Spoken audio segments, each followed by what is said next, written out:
Graça e paz, tudo bem? Hoje nós vamos encerrar o nosso assunto sobre salvação nessa série de estudo, é óbvio. Né? Esse assunto, ele é, como nós já falamos, ele é inesgotável. Né? O tema da salvação, o tema bíblico, o tema teológico da salvação, ele é muito profundo e é um tema eterno, é um tema bíblico, é um tema divino. E quem somos nós, né, para conseguirmos aí esgotar esse assunto? Não temos condições. Mas hoje eu quero tratar com você, uma vez que nós já tratamos aí sobre salvação, né, a salvação em Jesus, o tema que nós vimos tratando já desde que nós começamos essa nova série, falando aí da salvação, essa matéria chamada salvação. Nós falamos sobre o problema, né? E qual é o problema? Nós temos a necessidade que o homem tem de salvação. Por quê? Porque nós nos relacionamos com Deus. Deus tem a natureza dele, de Deus. Nós somos homens, temos a nossa natureza humana. A natureza de Deus, Deus é santo, santo, santo. Nós somos pecadores, somos profanos, né? Então tem essa problemática quando nós nos relacionamos com Deus. Nós vimos então que Deus providenciou a provisão de Deus. E essa provisão de Deus é a solução para o pecado do homem. E aí nós vimos então as verdades centrais, né, sobre como que nós somos salvos. E nós somos salvos pela graça, por meio da fé em Jesus Cristo. E quando nós somos salvos, então Cristo nos substitui. A salvação em Cristo, ela é substitutiva. Nós temos a justificação em Cristo, nós temos a reconciliação com Deus a partir de Cristo. Nós somos adotados na família de Deus, nos tornamos participantes da família de Deus. Deus passa a ser o nosso Pai. Nós temos a redenção em Jesus, a propiciação, o perdão pelos nossos pecados. E nós vimos que a salvação ela se dá em 3 aspectos. Nós, no passado, fomos salvos, no presente estamos sendo salvos e no futuro nós seremos salvos. Nós avançamos, nós caminhamos, chegamos na parte 2 do nosso estudo, quando nós vimos que há uma dificuldade. E a dificuldade é por que muitas pessoas não se sentem seguras da sua salvação. E aí então nós vimos a questão da promessa de segurança da salvação. Né? A salvação ela é uma decisão soberana de Deus, o Pai. Nós vimos que a salvação é um trabalho de Jesus como o sumo sacerdote. A salvação também ela é poder do selo do Espírito Santo de Deus. O Espírito Santo de Deus autentica a nossa salvação. E nós vimos a questão da segurança pessoal da salvação. E aí vimos como que nós podemos lidar com com as nossas dúvidas sobre a salvação. E a questão de eu não me lembro quando eu me converti, como que isso pode ser? Também vimos o que acontece, né, com o relacionamento com Deus quando eu peco, e nós vimos que também existe sim provas de que eu sou cristão. E nós vimos que sim, existe. Hoje, para encerrar esse assunto e aí nós passarmos para o próximo tema, que é o tema da santificação, eu quero fazer aqui um apêndice desse assunto. E o que eu quero tratar aqui é o seguinte: eu vou tentar responder a seguinte questão: o crente perde ou não perde a salvação? Essa é a questão. A resposta a essa questão, de uma maneira sem entrar em detalhes, sem aprofundar no assunto, sem buscar textos bíblicos, é a seguinte: se foi Jesus quem te salvou, então o cristão não perde a salvação.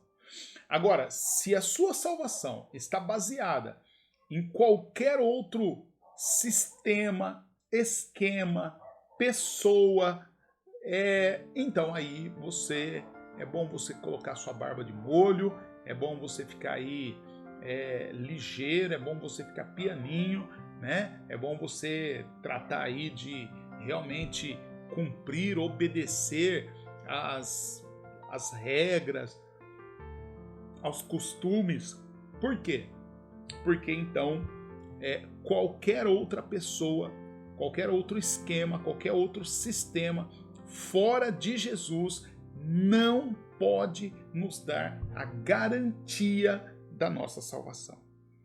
Então, se foi Jesus quem te salvou, então você não perde a salvação em Cristo. A salvação em Cristo nós não perdemos.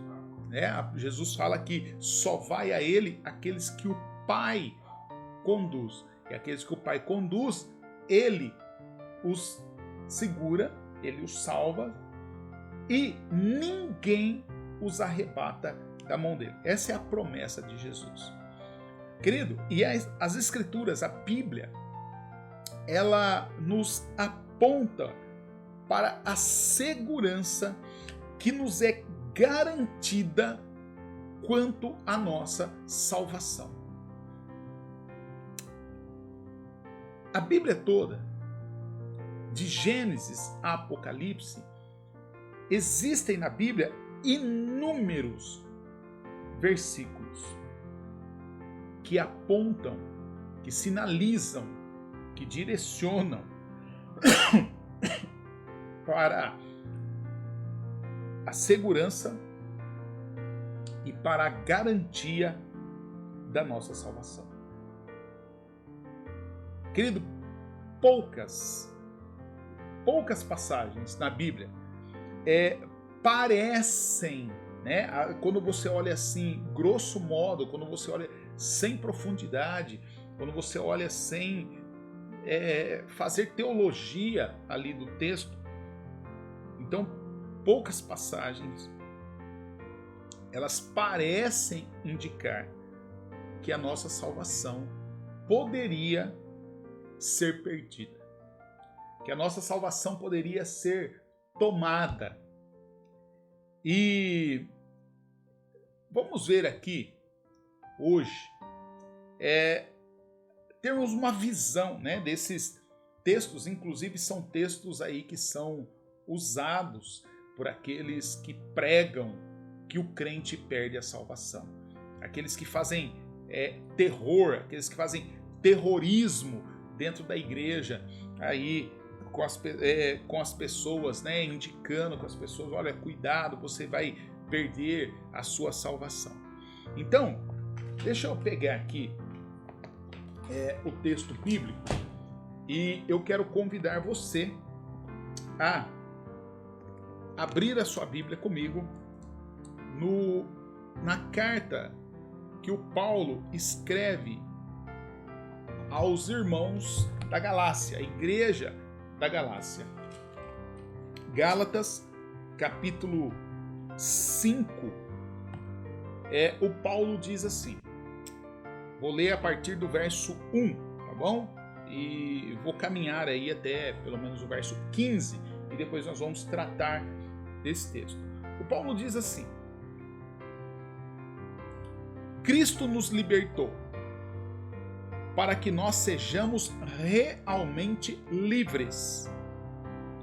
Por isso, continuem firmes como pessoas livres e não se tornem escravos novamente.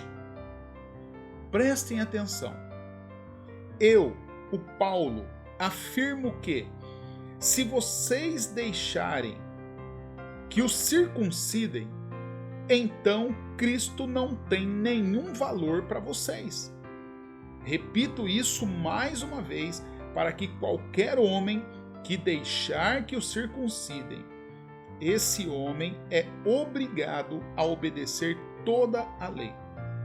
Vocês que querem que Deus os aceite porque obedecem à lei, estão separados de Cristo e não têm a graça de Deus.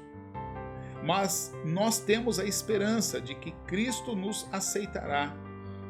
E é isso o que nós esperamos pelo poder do Espírito de Deus que age por meio da nossa fé.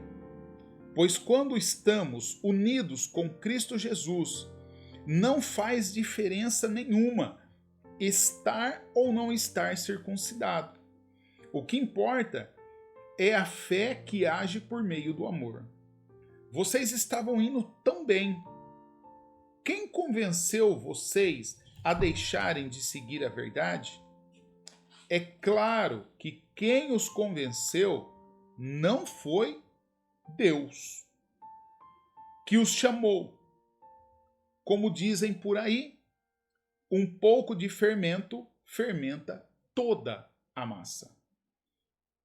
Mas eu ainda tenho confiança em vocês. A nossa união com o Senhor me dá a certeza de que vocês voltarão a pensar da maneira certa. E também tenho certeza de que o homem que está perturbando vocês, seja ele quem for, será castigado por Deus. Porém, irmãos, se é verdade que eu continuo a anunciar que a circuncisão é necessária, por que é que eu sou perseguido? Se eu anunciasse isso, então a minha pregação a respeito da cruz de Cristo não causaria dificuldade para ninguém. E, quanto a esses homens que andam perturbando vocês, eu gostaria que se castrassem de uma vez. Porém vocês, irmãos, foram chamados para serem livres, mas não deixem que essa liberdade se torne uma desculpa para permitir que a natureza humana domine vocês. Pelo contrário, que o amor faça com que vocês sirvam uns aos outros, pois a lei inteira se resume em um mandamento só: ame os outros como você ama a você mesmo. Mas, se vocês agem como animais selvagens, ferindo e prejudicando uns aos outros, então, cuidado para não acabarem se matando. Querido, Gálatas, capítulo 5, principalmente ali no verso 4, quando Paulo diz: vocês que procuram ser justificados pela lei, separaram-se de Cristo, caíram da graça. Queridos, para muitas pessoas, para muitos crentes, alguns crentes aí no nosso meio mesmo. Eu ia falar de outra denominação, mas vamos falar de nós. Crentes da nossa denominação acham, para essas muitas pessoas, cair da graça é sinônimo de perder a salvação. A questão é que essa frase, cair da graça, ela foi usada apenas uma única vez em todo o Novo Testamento. Que é aqui. Gálatas capítulo 5, verso 4.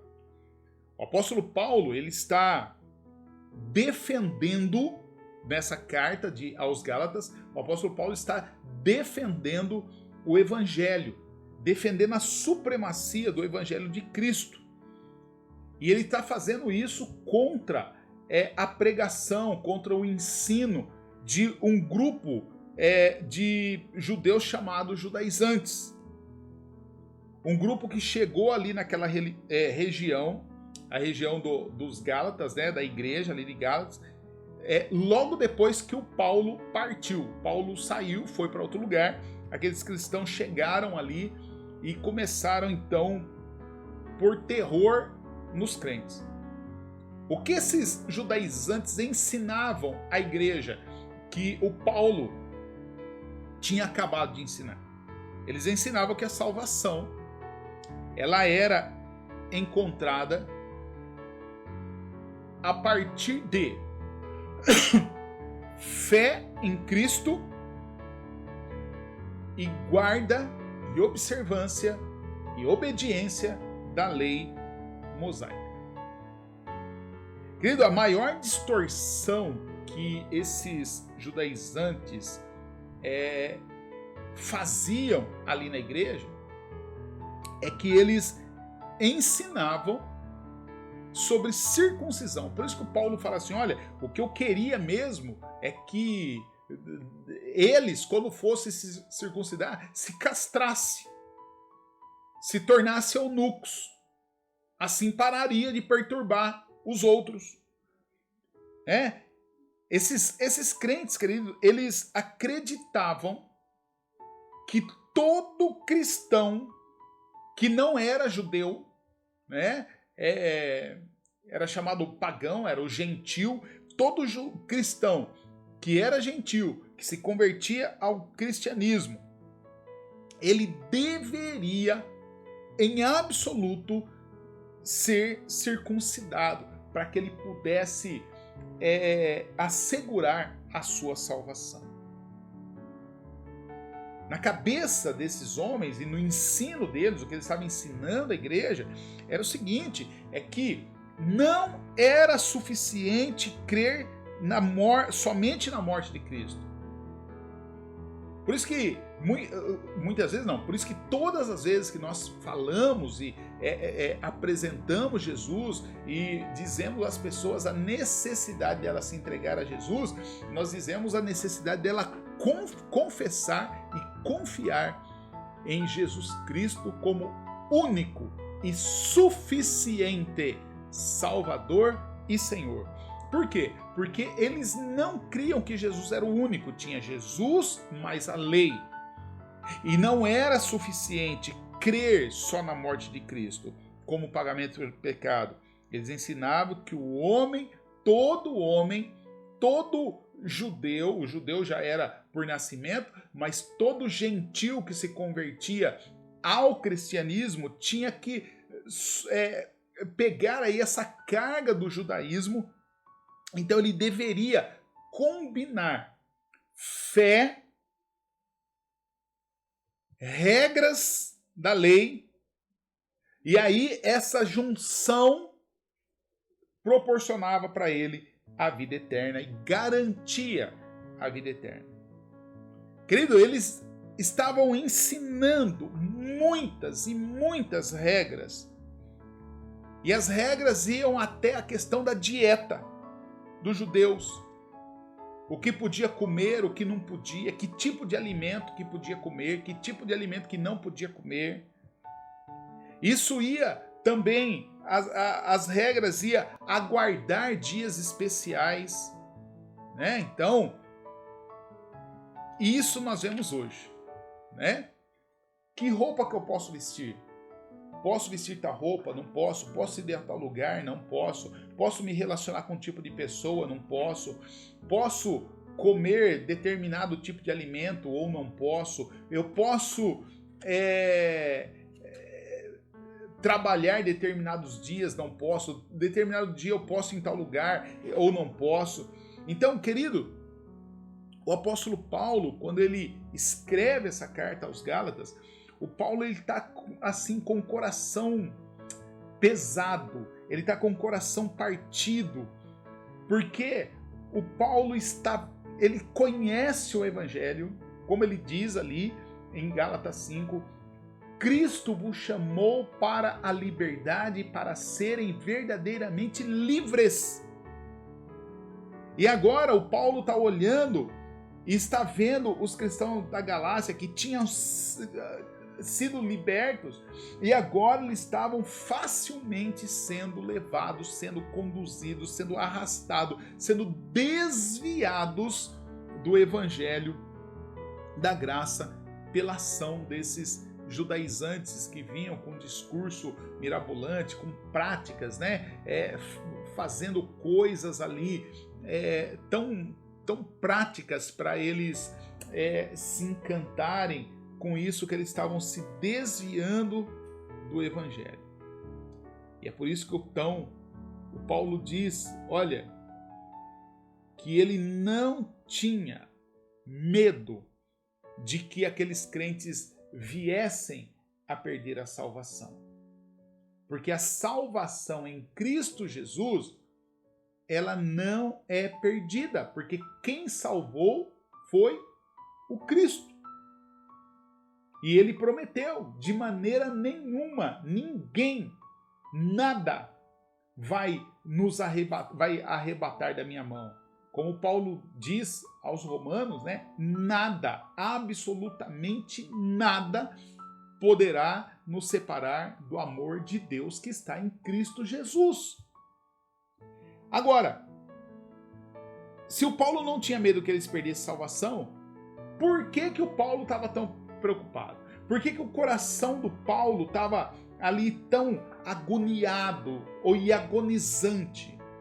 Querido, a questão do Paulo, o Paulo estava preocupado em que esses crentes, esses cristãos, eles perdessem a alegria da salvação. E como que eles poderiam perder a alegria da salvação? A partir do momento que eles começassem a adotar regras regras de religiosidade. E essas regras religiosas, essas regras da religião, da religiosidade, iria restringir de maneira séria, de maneira arbitrária, de maneira cruel, a liberdade dos cristãos. A liberdade a qual eles foram chamados, segundo o Paulo diz, Cristo nos libertou para que nós sejamos realmente livres, não mais escravos. É por isso que Paulo escreve essa carta e alerta aos crentes, alerta à igreja, que se a igreja, se os crentes, se os cristãos passarem a acreditar no ensino judaizante e acreditar que a circuncisão significa ou significava salvação, o Paulo está dizendo, vocês estão perdendo tempo. E por que o Paulo está dizendo isso? Porque se vocês começarem a acreditar que a circuncisão pode assegurar a salvação, então vocês vão ter que, a partir desse momento, manter toda a lei, manter o rigor da lei. Porque ele vai dizer assim, ó, prestem atenção.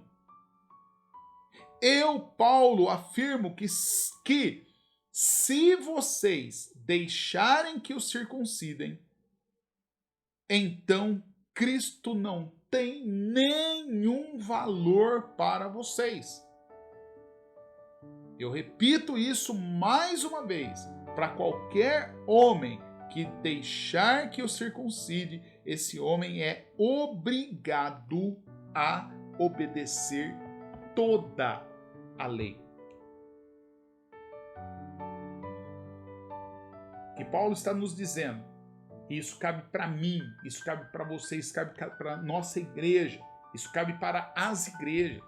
Há um monte de igreja aí que vive aí voltando às práticas judaizantes, reconstruindo a Arca da Aliança, reconstruindo castiçal, reconstruindo, tocando chofar e não sei o que, como se essa expressão judaizante fosse mais cristã que as outras. O Paulo está dizendo, olha, se você entrar nessa, você é obrigado a cumprir toda a lei. Por que o Paulo está dizendo isso? Porque combinar Cristo com a lei não vai funcionar. Cristo e lei são dois sistemas totalmente distintos, totalmente diferentes. Lei e graça, lei e evangelho, lei e Cristo não combinam, não se misturam. É isso que Paulo está dizendo. É por isso então que o Paulo, para se fazer entendido, Paulo ele quer causar impacto, ele quer influenciar, ele quer que os crentes ouçam-no e põe a cabeça para funcionar, deu aquele choque. Então Paulo usa essa linguagem, ele fala, vocês se separaram de Cristo, vocês estão separados de Cristo. Querido, a tentativa de querer integrar, misturar, mesclar, fazer interagir lei ao evangelho. Querido, o que o Paulo está dizendo é, vocês querendo fazer essa junção, fazer esse link, fazer esses dois se combinarem, vocês estão anulando a necessidade da morte de Cristo por seus pecados. Paulo está dizendo, se há essa possibilidade, se há, não há, mas Paulo está dizendo, se há essa possibilidade de a salvação poder ser alcançada através da lei, então Cristo morreu em vão. Cristo morreu por nada. Não adiantou de absolutamente nada a morte de Cristo. Ele fala, então, vocês caíram da graça. Paulo não nota, querido, que Paulo não estava alertando sobre a perda da salvação, mas Paulo estava alertando sobre a perda da liberdade que a salvação em Cristo nos dá.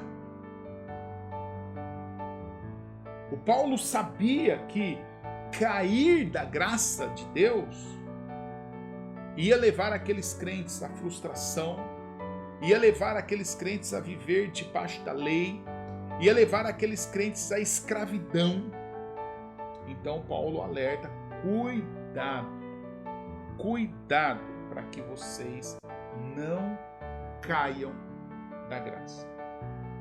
Um outro texto que dá essa impressão de que o crente pode perder a salvação se encontra em Hebreus, no capítulo 6.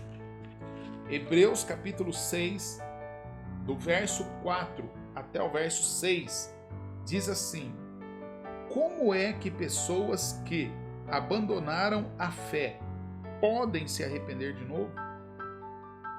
Elas já estavam na luz de Deus. Elas já haviam experimentado o dom do céu. e já haviam recebido a sua parte do Espírito Santo. Já haviam conhecido por experiência que a palavra de Deus é boa e tinham experimentado os poderes do mundo que há de vir. Mas, depois, abandonaram a fé. É impossível levar essas pessoas a se arrependerem de novo, pois estão crucificando outra vez o Filho de Deus e estão também zombando publicamente dele.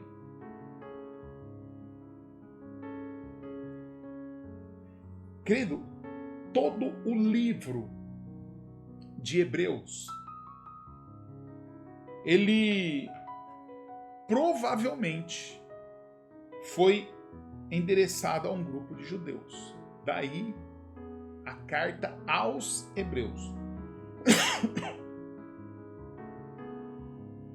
Por que a gente deduz isso? Porque em todo livro tem várias e contínuas referências ao Antigo Testamento. Trata da velha aliança que estava obsoleta. Trata da preocupação de que os leitores,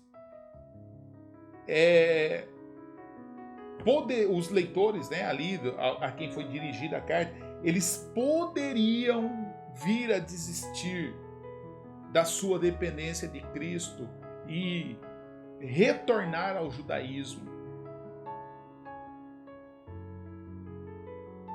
Nenhuma dessas preocupações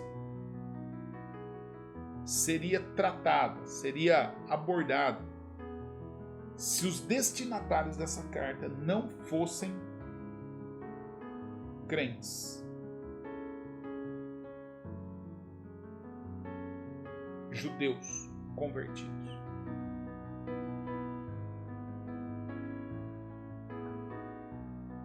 Então, queridos, esses judeus convertidos, esses judeus cristãos, esses judeus crentes, que receberam a carta aos Hebreus, são pessoas que ficaram ou se sentiram, desiludidas com o cristianismo. E aí então o autor aos Hebreus, ele escreveu com a finalidade, com o objetivo de fazer o quê? De persuadir, de constranger, de convencer aqueles crentes a se manterem firmes na fé em Cristo. E aí os alertas que ele dá ali não foram dados, essa mensagem não era uma mensagem para que aqueles judeus viessem para Jesus, porque ele entendia que aqueles judeus já estavam em Jesus, já tinham expressado a sua fé em Jesus, já tinham se convertido a Jesus, mas agora eles estavam considerando a possibilidade de abandonar o cristianismo como estilo de vida e voltar às práticas antigas. Voltar à prática do judaísmo, ou à prática judaizante. Então, querido, esse texto de Hebreus, todo o texto de Hebreus, mas no texto que nós lemos ali no capítulo 6, verso 4 a 6, ele está falando de indivíduos que provaram o dom celestial. O autor dos Hebreus, ele não está questionando, ele não tem dúvida de que essas pessoas eram sim crentes autênticos. Olha como ele diz Ele fala, olha, como é que pessoas que abandonaram a fé podem arrepender-se de novo? Eles já estavam na luz de Deus, já haviam experimentado o dom do céu e já havia recebido a sua parte do Espírito Santo.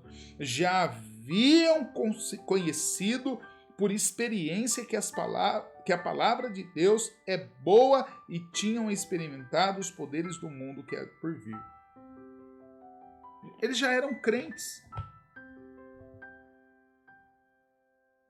Eram crentes autênticos. O que o autor aos Hebreus estava receoso, esse era o grande medo dele, o grande receio dele, não era que esses homens não fossem crentes, não era que esses homens viessem a perder a salvação, era que esses homens, essas mulheres, esses crentes pudessem retornar ao seu antigo estilo de vida.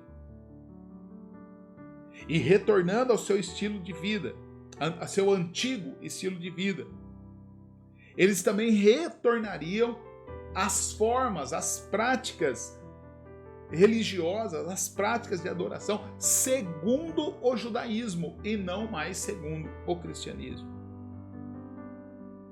E pior, poderia ser que eles viessem a achar ou estavam achando que eles voltando às velhas práticas, eles estavam retornando ao Deus verdadeiro, ao Deus dos seus pais. Mas o autor aos Hebreus está dizendo, olha, a grande verdade é que se vocês abandonarem o Cristo e voltarem ao antigo sistema, aí sim é que vocês estarão abandonando ao Deus dos seus pais. É por isso que o autor aos Hebreus, ele usa a palavra arrependimento, metanoia, né? No sentido de mudança de mente.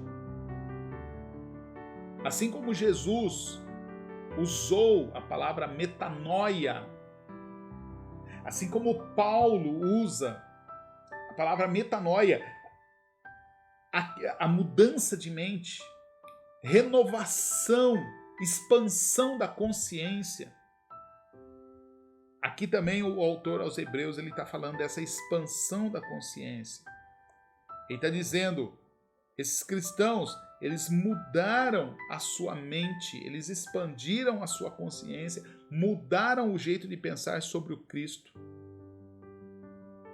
E uma vez que eles tiveram a consciência mudada, alterada sobre o Cristo, e agora, dessa vez, vamos dizer assim, para olhar o Cristo de uma forma mais pejorativa, o Paulo está falando, como é que essas pessoas podem ser convencidas? Aliás, o Paulo não, o autor dos Hebreus, ele fala assim, olha, mas depois abandonaram a Cristo, então é impossível. Uma vez que mudou a consciência, ele está dizendo, é impossível que essas pessoas se arrependam de novo. É impossível que eles vão ouvir alguém e voltar para o Cristo, ser convencidos por alguém que pensa contrário a eles. É isso que é isso que o autor aqui está dizendo. Ele está dizendo, olha, uma vez que se volta-se a costa para Cristo, então a pessoa que volta a costa para Cristo está agindo em essência como os judeus. Aqueles mesmos judeus que tinham prendido Jesus, acusado Jesus, julgado Jesus, levado Jesus à morte. E ele diz aqui, né?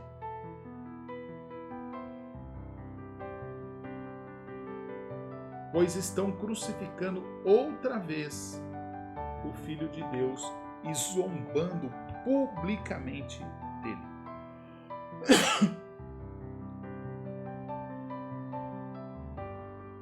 O autor está dizendo que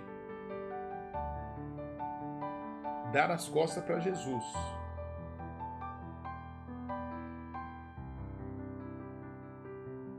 Buscar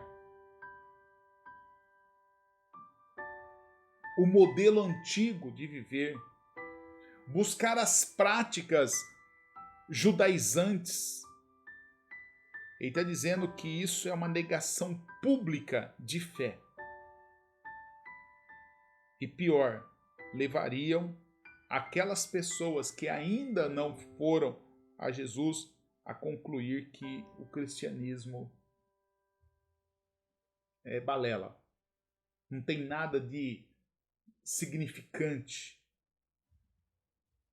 Porque eles poderiam dizer, se aquele cara que era crente mudou de ideia, experimentou, voltou à vida pregressa, passada,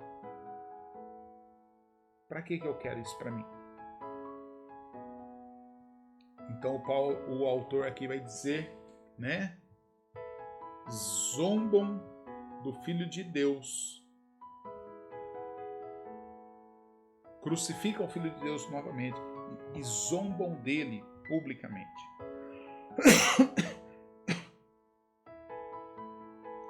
Então, querido, esse alerta que o autor aos Hebreus está dando não está ameaçando os crentes de perderem a salvação. Ele não está falando isso. O que ele está dizendo é que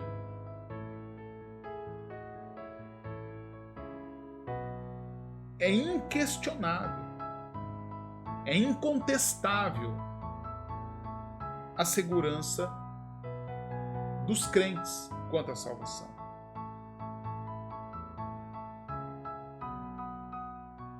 Se um judeu que estava esperando a vinda do Messias podia encontrar salvação através de Cristo, e então ir para longe de Cristo, sem que fosse ameaçado de perder a salvação, ele diz, se é assim, se eu vou para Cristo, eu encontro a salvação, e eu vou para longe, e não sou ameaçado a perder a salvação, qual é o medo? Do que eu vou ter medo? Essa era a questão. E então no capítulo 10 ele diz assim, capítulo 10 de Hebreus, versos 26 até o verso 31.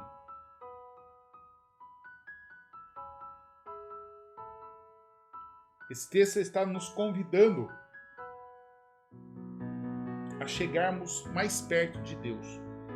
Então ele diz assim, olha, pois se nós continuarmos a pecar de propósito, pecar com intenção de pecar, em outras palavras, pecar de maneira dolosa,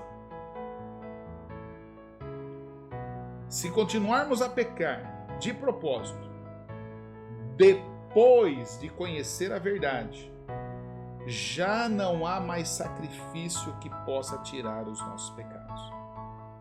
Pelo contrário, resta apenas o medo de que haverá, do que acontecerá. Medo do julgamento, medo do fogo violento que destruirá os que são contra Deus.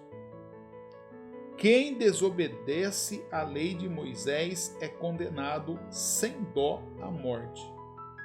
Se for julgado culpado, depois de ouvido o testemunho de 2 pessoas pelo menos, então o que será que vai acontecer com os que desprezam o Filho de Deus e consideram como coisa sem valor o sangue da aliança de Deus que o purificou? E o que acontecerá com quem insulta o Espírito de Deus que o ama?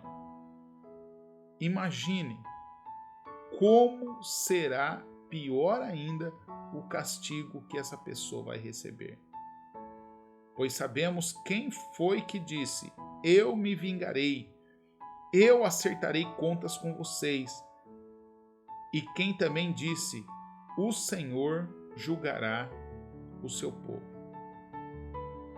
Que coisa terrível é cair nas mãos do Deus vivo.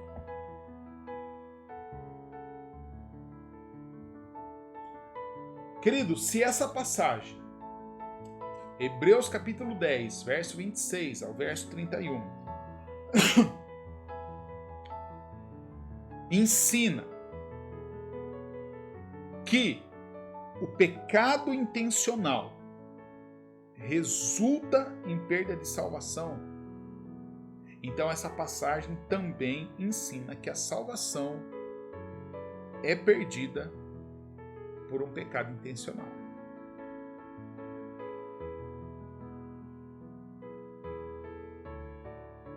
E tem mais. Essa passagem também ensina outra coisa. Que a salvação perdida por um pecado intencional, uma vez perdida, é perdida para sempre. Ele fala porque não existe mais sacrifício pelo pecado. Sacrifício pelo pecado, querido, é só o sacrifício de Jesus. E se eu rejeito o sacrifício de Jesus de maneira intencional, eu quero pecar. Ele fala, então, é para sempre. Não tem jeito, não tem volta, porque não existe mais sacrifício pelo pecado. Agora, a questão é, o autor aos Hebreus não estava escrevendo sobre perda da salvação. É isso que nós precisamos entender. É que no texto todo o contexto de Hebreu, da carta aos Hebreus, todo o contexto, os detalhes sobre o texto, é que nos dão essa interpretação convincente de que o autor não está escrevendo sobre perda de salvação. O que ele está falando, então, porque ele está falando desse tema? O que ele está fazendo é alertando os seus ouvintes judeus das consequências de desobedecer de maneira intencional a Cristo. O que o autor aos Hebreus está dizendo é que o crente ali, aquele judeu, mas também serve para nós hoje, não pode continuar justificando os seus pecados à luz da vinda do Messias. E hoje não pode continuar justificando seu pecado do tipo, todo mundo peca, eu peco, depois eu peço perdão e Deus perdoa. Naquele contexto, Jesus já tinha vindo. Jesus já veio. Para nós, Jesus já veio. Querido, e o nosso próximo encontro com Jesus, quando nós encontraremos Jesus nos ares, ou quando nós encontrarmos Jesus no momento em que nós morrermos e haveremos de comparecer diante do justo juiz e prestar contas de tudo, de bom ou de ruim que fizemos por meio do nosso corpo. Jesus será o juiz. E como juiz, Jesus tomará decisões baseadas no novo pacto. O pacto firmado, selado no sangue dele. Então, querido, para o crente, entregou a vida para Jesus, mas que vive para si mesmo. É ele, dele, por ele, para ele. Sempre ele em primeiro lugar. Aquela pessoa que tem pouco pensamento em Deus, ou não pensa em Deus de jeito nenhum, ainda que é salvo por Jesus. O autor dos Hebreus diz: cuidado. Cuidado. Porque você vai cair na mão do Deus vivo. Você vai prestar contas de tudo o que você fez. Quer ver? O texto. Volta um capítulo, capítulo 9, verso 27. Cada pessoa tem que morrer uma vez só e depois ser julgado por Deus. Cada pessoa tem que morrer e depois ser julgado por Deus. Então, o autor dos Hebreus está alertando os crentes do tipo: querido, essa é uma realidade, você vai passar por isso. E se você está vivendo a vida do jeito que você quer, não pensando em Deus, não levando Deus em consideração, ele está dizendo: presta atenção, horrível coisa é cair nas mãos do Deus vivo.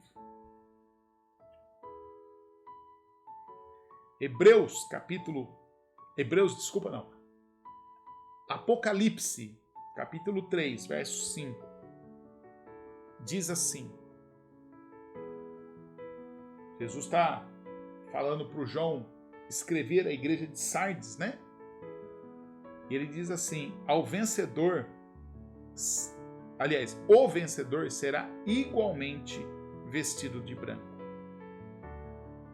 Jamais apagarei o seu nome do livro da vida. Mas, ao invés de apagar o nome do livro da vida, eu o reconhecerei diante do meu Pai e dos seus anjos.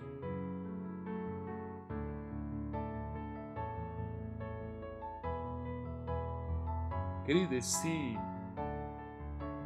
essa fala de Jesus, direcionada aos crentes ali da igreja de Sardes,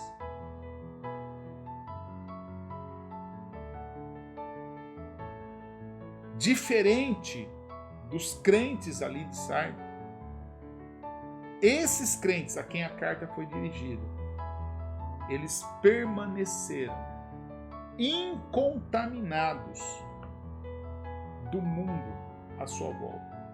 E Cristo faz esse elogio para eles, porque esses crentes, apesar de tudo, eles não voltaram às práticas antigas. Eles continuaram a caminhar de maneira perseverante, consistente com Cristo.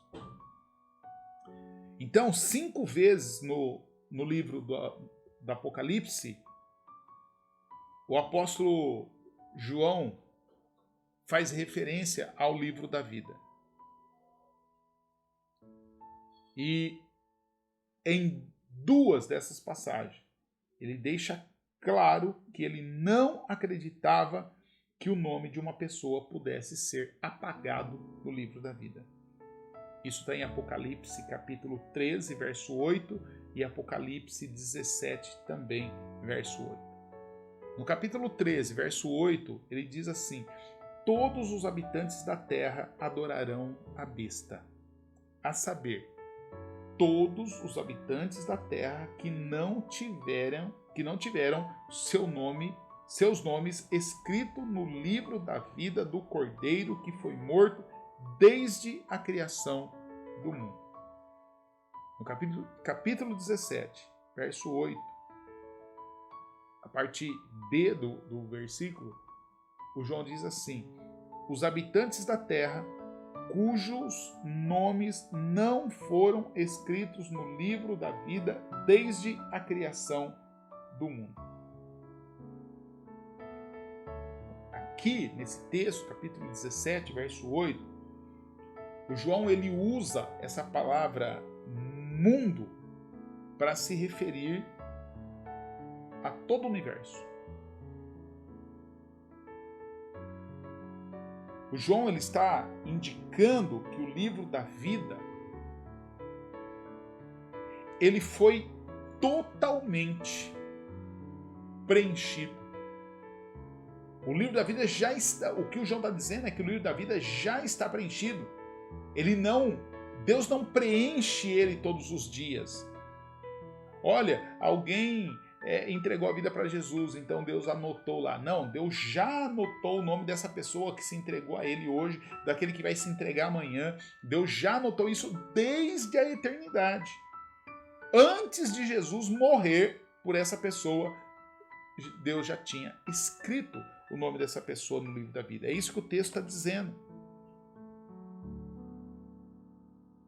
Então, o João indica que o livro da vida foi totalmente preenchido antes que o primeiro homem tivesse nascido, antes que Adão tivesse nascido. Logo, Adão ainda não tinha pecado e Deus já tinha o livro da vida e já tinha escrito o nome de todo mundo lá. Todo mundo que é salvo, né? Então, querido, o conhecimento antecipado de Deus tem uma enorme relação com aqueles cujo nome estavam escritos e também com aqueles cujo nome não estavam escritos. Então, antecipando-se a morte de Cristo a favor do homem, Deus escreveu o nome daqueles que ele sabia que iriam aceitar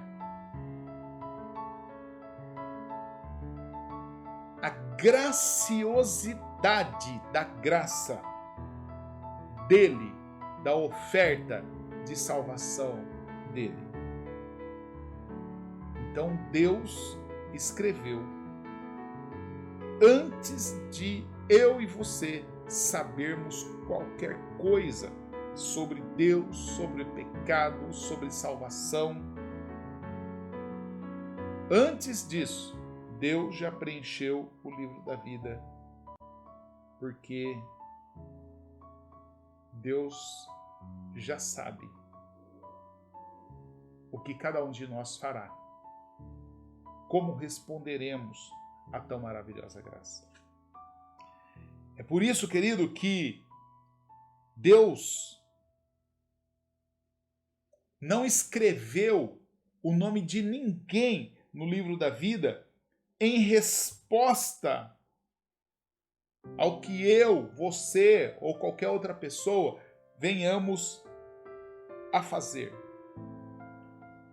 Deus preferiu escrever em resposta ao que sabia que nós poderíamos fazer quando recebêssemos a sua graça. Essa distinção é muito importante. Por quê? Porque se Deus escrevesse os nossos nomes no livro da vida de acordo com o desenrolar da nossa história, poderia ser argumentado que se ao longo da história ele pudesse escrever o nosso nome no livro da vida, então também ao longo da história ele poderia apagar o nosso nome do livro da vida. Agora, se Deus escreveu os nossos nomes de acordo com o pré-conhecimento dele,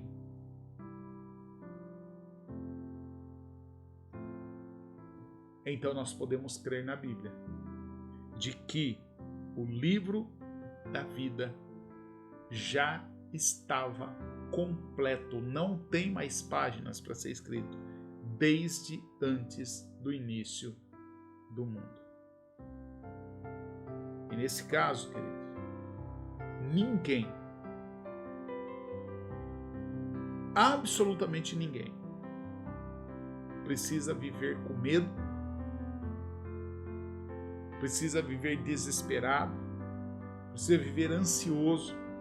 Será que o meu nome está ou não no livro da vida? Mas o meu nome está no livro da vida, mas e se eu pecar? E se eu? E se?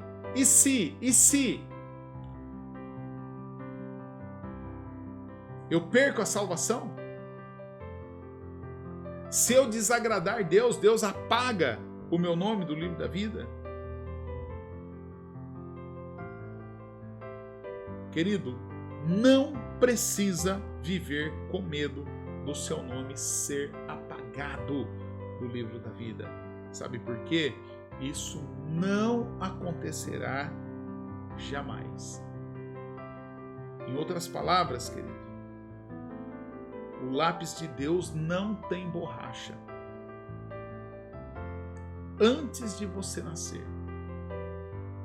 Deus sabia como é que você haveria de reagir à sua oferta de salvação. De acordo com o pré-conhecimento de Deus, Deus se antecipou e escreveu o seu nome no livro da vida. E sabe por quanto tempo seu nome vai estar lá? Por toda a eternidade. Por isso, memorize esse versículo bíblico.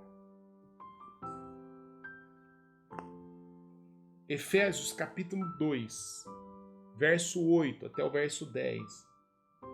Pois vocês são salvos pela graça, por meio da fé. E isso não vem de vocês, é dom de Deus. Não são por obras, para que ninguém se glorie, porque nós somos criação de Deus, realizada em Cristo Jesus, para fazermos as boas obras, as quais Deus preparou para que andássemos nela. Ponha também um outro texto na sua mente. Colossenses capítulo 3, verso 23, que fala da recompensa que nós temos de permanecer, perseverar em Jesus. Tudo o que você fizer, faça de coração, como se você estivesse fazendo para o Senhor e não para os homens. E 2 aos Coríntios, capítulo 5, verso 9, fala sobre nós permanecermos e sermos agradáveis a Deus. Ele diz, por isso, temos o propósito de agradar a Deus. Quer estejamos no corpo, quer deixemos este corpo. Querido, que a palavra de Deus habite ricamente no seu coração. Que essa mensagem da salvação em Cristo Jesus encontre lugar na sua mente, no seu coração, e que você possa entender que se foi Jesus que te salvou, você não perde a salvação. Então, o crente perde ou não perde a salvação? Depende de quem te salvou. Se foi o Cristo, ele promete: nunca, jamais te deixarei. Nunca, jamais te abandonarei. Essa é a promessa do nosso Senhor e Salvador Jesus Cristo. Que Deus te abençoe. Que o Senhor te abençoe e te guarde. Que o Senhor faça resplandecer o seu rosto sobre ti e tenha misericórdia de ti e te dê a paz. Que Deus te abençoe.